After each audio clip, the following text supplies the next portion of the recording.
আসসালামু আলাইকুম। পরিণীতি ও সুশাসন ক্লাসে স্বাগতম। আমি ডক্টর জেসমিন আরা, সহযোগী অধ্যাপক ও বিভাগীয় প্রধান, রাষ্ট্রবিজ্ঞান বিভাগ। তোমাদের পরিণীতি ও সুশাসন বিষয়ের প্রথম পত্র, অধ্যায় 8, জনমত ও রাজনৈতিক সংস্কৃতি সম্পর্কে আলোচনা করব। এই অধ্যায়টি পাঠ করলে আমরা যা যা শিখতে পারবো, বা এই অধ্যায় পাঠের উদ্দেশ্য হলো আমরা এই অধ্যায় শেষে জনমত সম্পর্কে ধারণা লাভ করতে পারবো। জনমত কিভাবে গঠন হয়, তার মাধ্যম কি কি সেটা জানতে পারবো। গণতান্ত্রিক ব্যবস্থায় জনমতের গুরুত্ব কি, রাজনৈতিক সংস্কৃতি কি, রাজনৈতিক সংস্কৃতি জনমতের প্রভাব, সুশাসন প্রতিষ্ঠায় জনমতের গুরুত্ব, এই বিষয়গুলো অধ্যায় শেষে আমরা সবাই জানতে পারবো।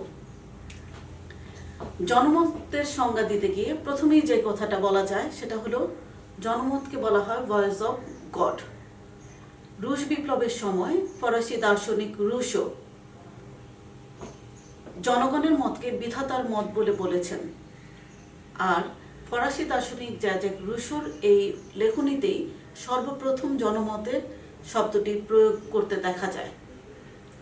আমরা যদি খুব সাধারণভাবে বলি, একদম সাধারণ অর্থে জনমত বলতে সংখ্যাগরিষ্ঠ জনগণের মতকেই জনমত বলা হয়।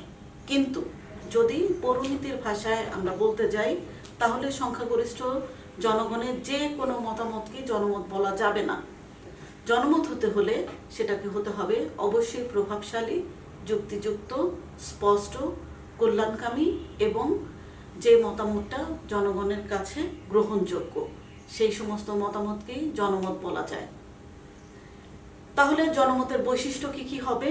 জনমতের বৈশিষ্ট্যের প্রথম বৈশিষ্ট্যই হবে, জনমত অবশ্যই জনস্বার্থ সংশ্লিষ্ট মতামত হতে হবে।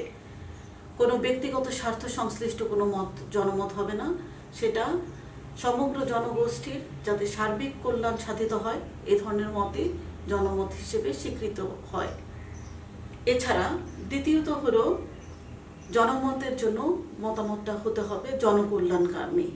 যে মতামতগুলো উঠে আসবে সমাজে, সেগুলো অবশ্যই জনকল্যাণকামী হবে, যেগুলো জনগণের সার্বিক কল্যাণ বয়ে নিয়ে আসবে। জনমত হতে হলে সেই মতামতগুলো হতে হবে যুক্তিভিত্তিক, অযৌক্তিক, মন গড়া, ব্যক্তিগত স্বার্থ সংশ্লিষ্ট কোনো বিষয় জনমত হবে না। যুক্তিযুক্ত, কল্যাণকামী, যেগুলো জনগণকে সর্বাগ্রে তাদের জীবন মানের উন্নতির বিধান দিবে, সেই ধরনের মতামতই, যৌক্তিক মতামতগুলোই জনমত হিসেবে স্বীকৃত হবে। আরেকটা হলো সংখ্যাগরিষ্ঠের মত। সংখ্যাগরিষ্ঠের মত মানে সংখ্যাগরিষ্ঠের মতই শুধু জনমত হবে এমন না, এমনও হতে পারে একজনের মতও জনমত হতে পারে, তবে সেই একজনের মতের বিপক্ষে সংখ্যাগরিষ্ঠের সমর্থন থাকতে হবে। সংখ্যাগরিষ্ঠের সমর্থনে একজনের মতও জনমত হতে হবে সুনির্দিষ্ট। কি বলতে চায় সেই দিক নির্দেশনা সুনির্দিষ্টভাবে বক্তব্যের মধ্যে জনগণের মধ্যে সমভাবে প্রচারিত হবে। জনমত হতে হবে সুচিন্তিত এবং সেই জনমত ব্যক্তি, জনগণ এবং সরকারকে নিয়ন্ত্রণ করার ক্ষমতা রাখবে। এমন কোনো জনগণ আসবে না যেটা নিয়ন্ত্রণের বাইরে চলে যাবে, সেটা জনগণকে কল্যাণের বিপক্ষে অকল্যাণী বয়ে আনবে। জনমত কিভাবে গঠিত হয় তার কতগুলো মাধ্যম বা বাহন আছে। আমরা প্রথমেই বলবো সংবাদপত্রের কথা। সংবাদপত্র জনমত গঠনের অন্যতম প্রধান একটি মাধ্যম। সংবাদপত্রে দেশ বিদেশের বিভিন্ন তথ্য, স্থির চিত্র প্রকাশিত হয়, তার মাধ্যমে জনগণ সচেতন হয়ে ওঠে এবং একটা ভালো জনমত গঠন হয়। এছাড়া সরকার এবং বিরোধী দলের বিভিন্ন তথ্য, তাদের কার্যক্রম সংবাদপত্রে প্রচারিত হয়। সরকার জনমতের ভয়ে তারা নিজেদের অনেক ক্ষেত্রে নিয়ন্ত্রিত অবস্থায় রাখে। ফলে এক্ষেত্রে বলা হয়, প্রেস যেভাবে চায় জনমত সেভাবেই গড়ে ওঠে। এছাড়া অন্যান্য যে প্রচার মাধ্যমগুলো আছে, সেই প্রচারণার মাধ্যমে জনমত গড়ে উঠতে পারে। রেডিও, টেলিভিশন, এবং চলচ্চিত্র জনমত গঠনের অন্যতম প্রধান মাধ্যম। এর মাধ্যমে জনগণ অনেক ক্ষেত্রেই সোচ্চার হয়। বিভিন্ন সভা সমিতিতে বিভিন্ন বিষয়ে আলাপ আলোচনার মধ্য থেকেও বিভিন্ন ধরনের জনমত তৈরি হতে পারে। রাজনৈতিক দল একটা বড় প্ল্যাটফর্ম জনমত তৈরি করার ক্ষেত্রে। এখানে জনগণ স্বতঃস্ফূর্তভাবে অংশগ্রহণ করে রাজনৈতিক দলগুলোতে। সেই রাজনৈতিক দলে সরকারি দল এবং বিরোধী দল উভয়ই তাদের মতো করে বিভিন্ন রকম কর্মসূচি, তাদের যে রাজনৈতিক ম্যানিফেস্টো ওগুলো প্রকাশিত করে। জনগণ সেই ম্যানিফেস্টো বা তাদের বক্তব্য থেকে তাদের মধ্য থেকে এক ধরনের জনমত তৈরি হয়। জনমত তৈরি করার জন্য একটা অন্যতম প্রধান সেক্টর হলো শিক্ষা প্রতিষ্ঠান। শিক্ষা প্রতিষ্ঠানের শিক্ষা কার্যক্রম ছাড়াও বিভিন্ন কার্যক্রম প্রচারিত হয়, প্রকাশিত হয়। সেই কার্যক্রমে জনগণ বা শিক্ষার্থীরা তাদের মধ্যে একটা সচেতনতা তৈরি হয় এবং এর মাধ্যমেও জনমত তৈরি হতে পারে। আইনসভা জনমত তৈরি করার আরেকটা গুরুত্বপূর্ণ বাহন।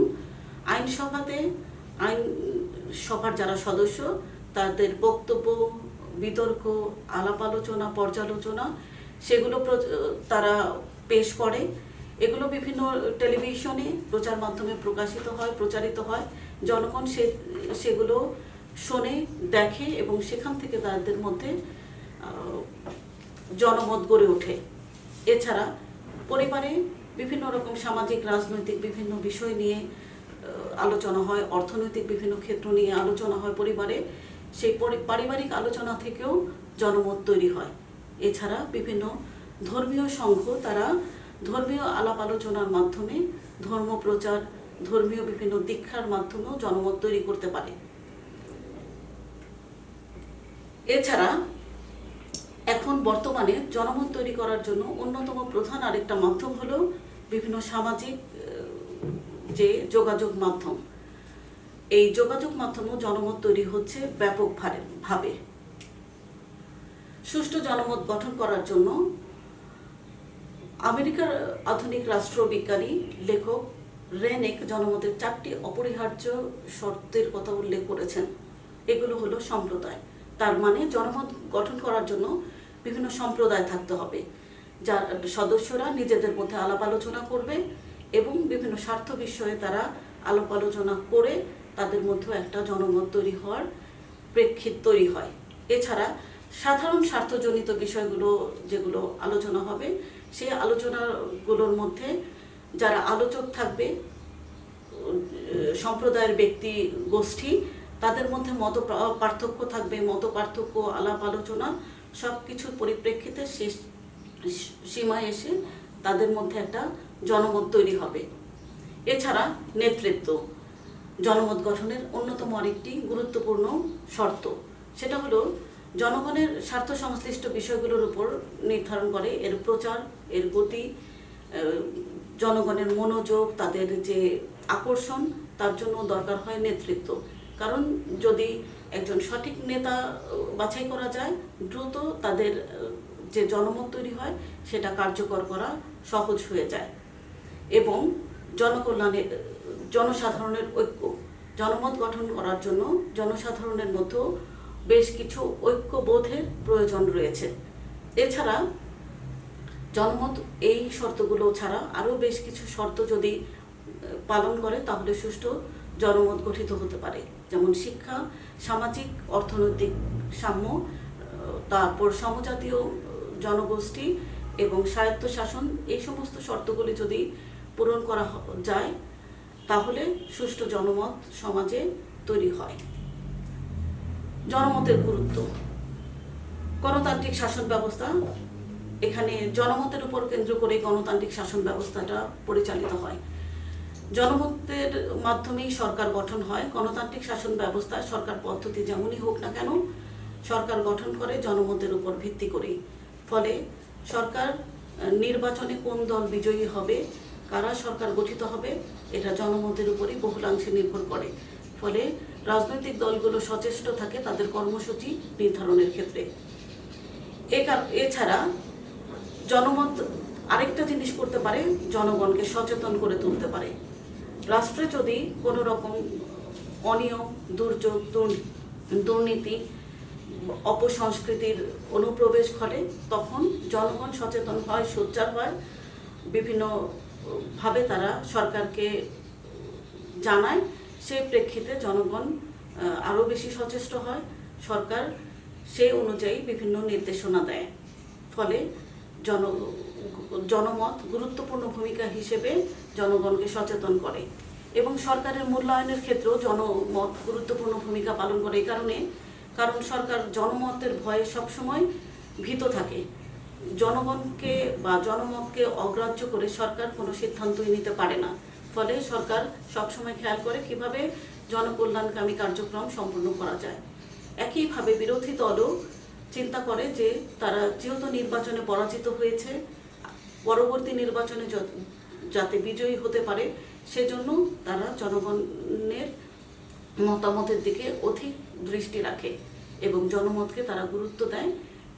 ফলে সরকারের মূল্যায়নটা সঠিক মাত্রায় জনগণ জানতে পারে।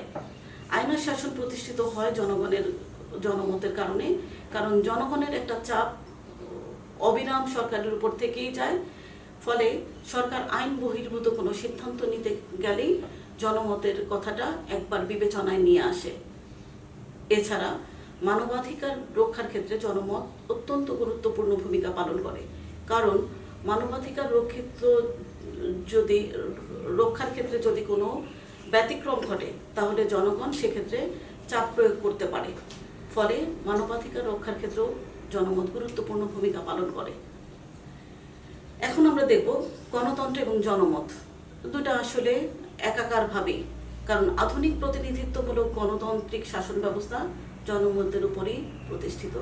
যেহেতু গণতন্ত্র হচ্ছে জনগণের জন্য, জনগণের দ্বারা জনগণের শাসন ব্যবস্থা, তাই জনসম্মতি ব্যতীত গণতন্ত্র একেবারেই মূল্যহীন। গণতন্ত্রের কোনো মূল্যই থাকবে না, গণতন্ত্র কার্যকর হবে না। ফলে গণতন্ত্র এবং জনমত মোটামুটি একইভাবে একই প্ল্যাটফর্মে দুটো শব্দ থাকে। রাজনৈতিক সংস্কৃতি বলতে সেসব মনোভাব, বিশ্বাস, অনুভূতি এবং মূল্যবোধকে বোঝায় যা মানুষের রাজনৈতিক আচরণ এবং মূল্যবোধকে নিয়ন্ত্রণ করে। কোনো দেশের রাজনৈতিক অবস্থা বিশ্লেষণের জন্য অবশ্যই আমাদের রাজনৈতিক সংস্কৃতি সম্পর্কে জানা প্রয়োজন, কারণ একটি দেশের রাজনৈতিক সংস্কৃতি যদি আমরা জেনে যাই, পর্যালোচনা করি, তাহলে রাষ্ট্র কাঠামোটি কেমন, রাষ্ট্র কোন দিকে ধাবিত হচ্ছে সে বিষয়টিকে খুব সহজেই অনুমান করা সম্ভব হবে। গ্যাব্রিয়েল আলমন্ড তার কম্পারেটিভ পলিটিক্যাল সিস্টেম প্রবন্ধে সর্বপ্রথম রাজনৈতিক সংস্কৃতি শব্দটি ব্যবহার করেছেন। রাজনৈতিক সংস্কৃতির আবার বেশ কিছু বৈশিষ্ট্য রয়েছে, যেমন রাজনৈতিক মনোভাব এবং দৃষ্টিভঙ্গি। তার মানে একটা রাষ্ট্রের জনগণের রাজনৈতিক মনোভাবটা কেমন, দৃষ্টিভঙ্গি কেমন, তার উপরই নির্ভর করে রাজনৈতিক সংস্কৃতি। জনগণের মধ্যে যদি রাজনৈতিক সচেতনতা, উদার দৃষ্টিভঙ্গি থাকে, রাজনৈতিক সংস্কৃতিও উত্তরোত্তর সুসমৃদ্ধ হয়। রাজনৈতিক প্রতিচ্ছবি, তার মানে একটা রাষ্ট্রের দিকে তাকালে অনেকটা দর্পণের মতো মনে করা হয় রাজনৈতিক সংস্কৃতিকে।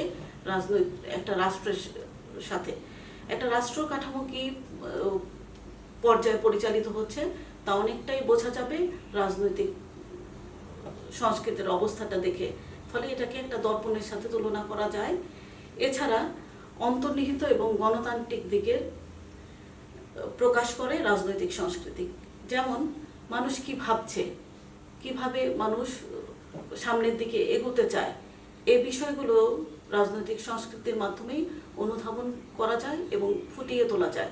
ফলে মানুষের ভাবনা, চিন্তা, মনস্তাত্ত্বিক দিকগুলো রাজনৈতিক সংস্কৃতিতে দ্রুত উঠে আসে।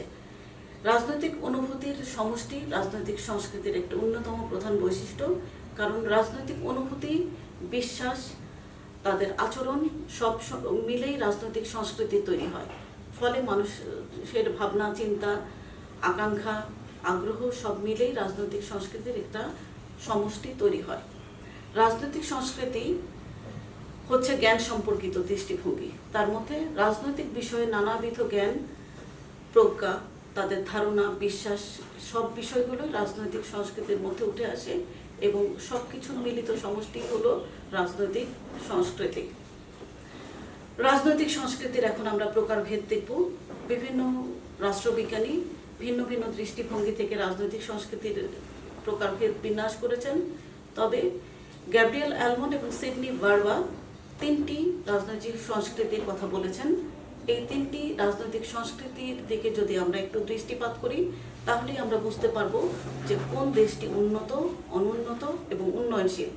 যেমন কোথাও যদি নিম্নমানের রাজনৈতিক সংস্কৃতি থাকে, রাজনৈতিক সংস্কৃতি তিন রকম হয় গ্যাব্রিয়েল অ্যালমন্ড এবং সিডনি ভার্বার মতে: নিম্নমানের রাজনৈতিক সংস্কৃতি, অধীন রাজনৈতিক সংস্কৃতি, আরেকটা হলো অংশগ্রহণমূলক রাজনৈতিক সংস্কৃতি।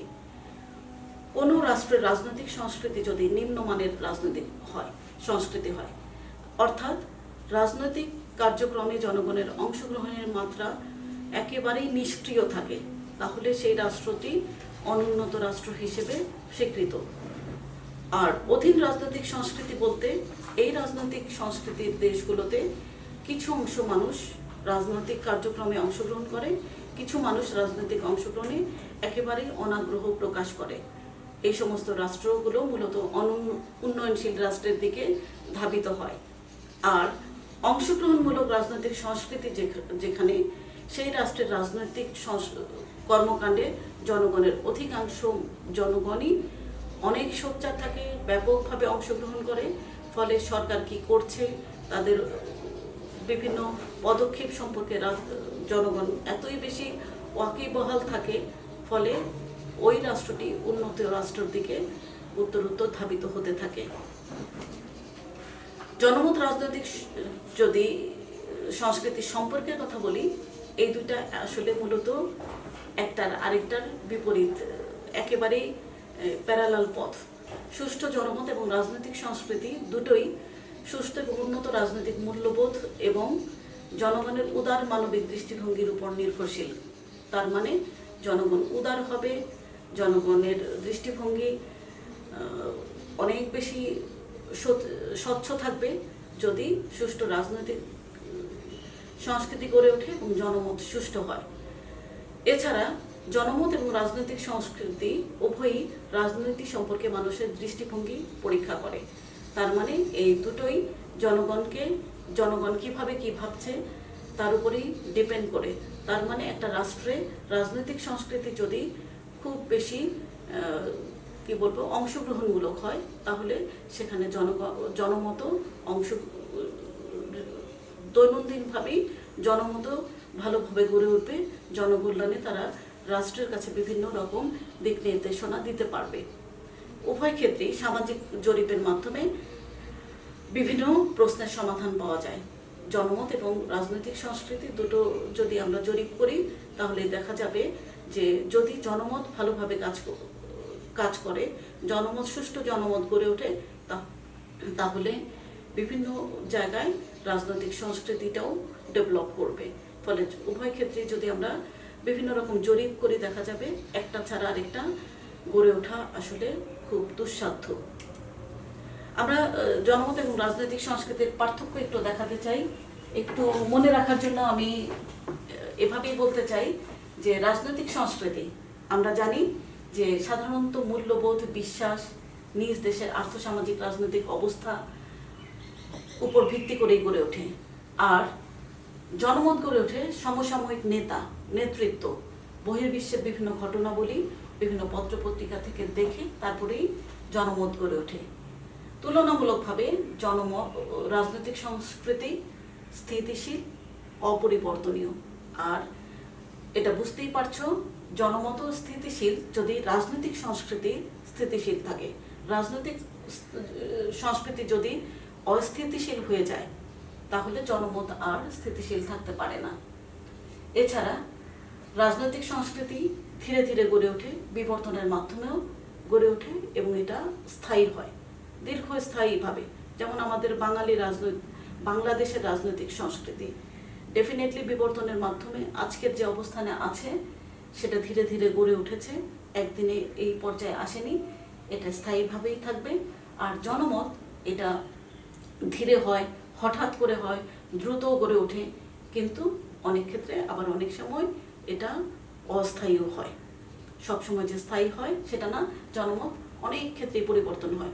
সরকার পরিবর্তনের সঙ্গে কোনো একটা সামাজিক দুর্যোগ, রাজনৈতিক ব্যবস্থার পনার পরিপ্রেক্ষিতেও দেখা যায় জনমতের পরিবর্তন ঘটে।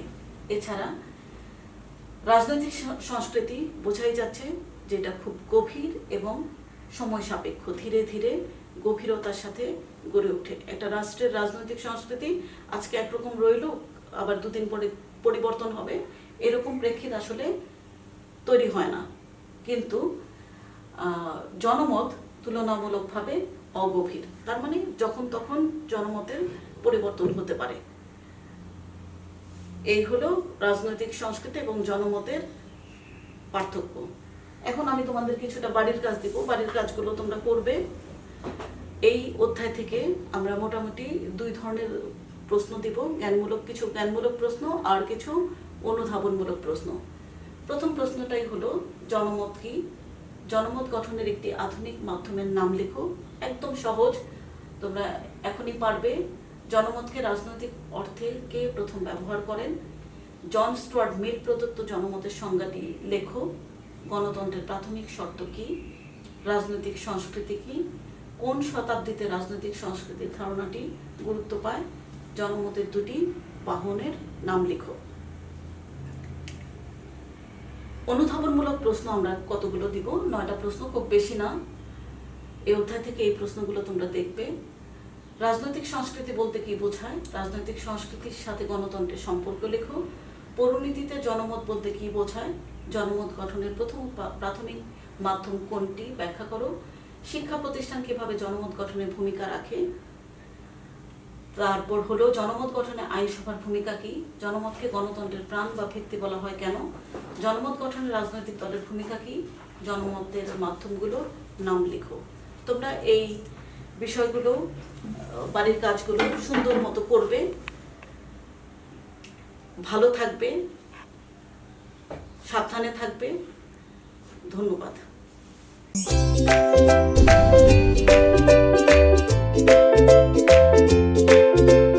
The video and its content is subjected to copyright.